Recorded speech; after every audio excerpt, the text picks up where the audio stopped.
Bence de ben.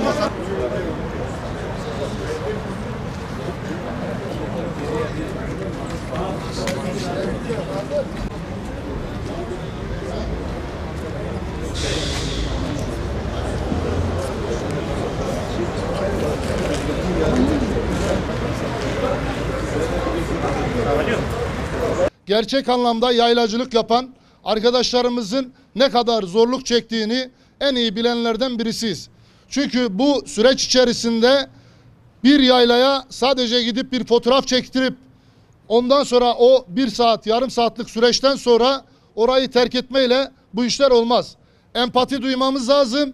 Oradaki yetiştiricilerin ve üreticilerin ne kadar zorluk çektiğini bilmemiz lazım. Tarım son yıllarda küresel ısınmanın getirmiş olduğu afetlerle Türkiye'deki çiftçimiz, tarımla uğraşan, hayvancılıkla uğraşan insanlarımız çok mağduriyet yaşamaktadır.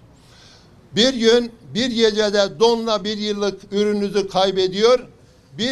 Bir gün doluyla, bir gün şiddetli rüzgar, sel baskını ve kuraklık gibi bu iklim değişikliklerinden oluşan bu sıkıntılar üreticimizin belini bükmektedir.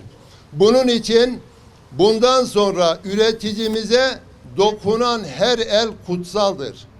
Üreticimizin devlet desteği olmadan bu üretimi sürdürebilmesi mümkün değil. Bunun için herkese önemli görevler düşmektedir. Malatya ilimiz 400 bin hektar işlemeli tarım arazisi, yaklaşık 180 bin büyükbaş, 380 bin küçükbaş, yıllık yaklaşık 7500 ton su ürünleri üretimiyle gerçekten çok önemli bir tarımsal potansiyele sahiptir.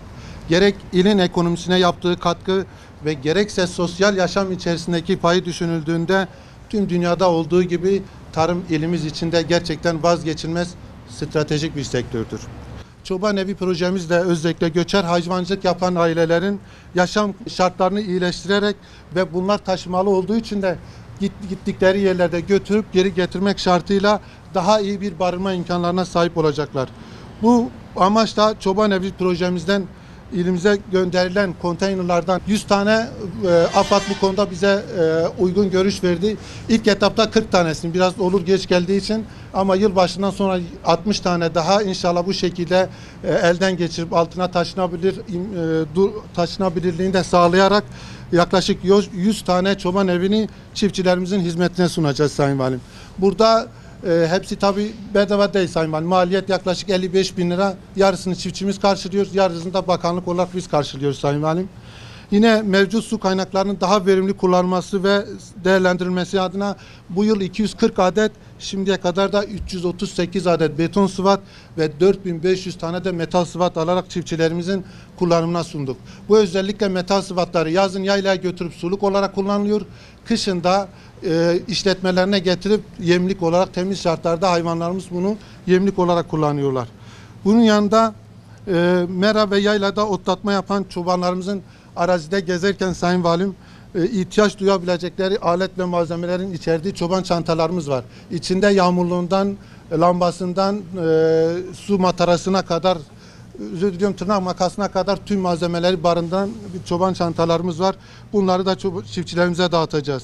Yine hakeza özellikle yaylalarda sütlerin hijyenik bir ortamda toplanması adına 80 tane çelik güğümüzü inşallah çiftçilerimize dağıtacağız. Hakeza Yaşasın Buzağlar projesi kapsamında 200 yetiştiricimize yine buzağı battaniyesi, biberon, kordon klipsi ve benzeri birçok malzeme. Yani burada çok malzeme var. Onları sayamıyorum.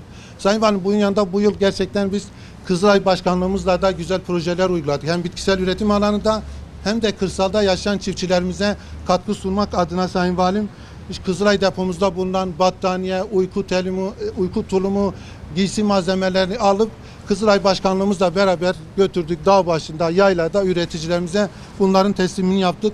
Bugün de her konteynerde 2 tane de battaniyemiz Kızılay Başkanlığımız tarafından verildi. Dünya üzerinde şu anda bilim çevreleri 3 tane konu tartışıyor. Bir milletin, bir devletin bağımsız olabilmesi için diyorlar ki 3 tane temel şart var. Bunlardan bir tanesi arkadaşlar biyogüvenlik. İşte koronavirüs gibi biliyorsunuz virüsler ve bakteriler laboratuvar ortamından geliştirilip ya da insanların ya da bitkilerin, hayvanların maalesef genetikleriyle oynanabiliyor.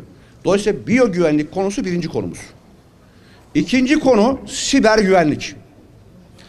Hem bireysel olarak sizlerin, bizlerin hem de ulus devletlerinin ya da devletlerin güven altında olabilmesi için siber güvenlik alanında küresel bir güce sahip olmak. İkinci husus. Üçüncü ve şu anki konumuzu ilgilendirdiği için bunu anlattım zaten. Gıda arz güvenliği. Yani üç alanda yeterli olamayan hiçbir devletin, hiçbir milletin bağımsızlığından söz edebilmeniz bundan sonra mümkün olmayacaktır diyorlar.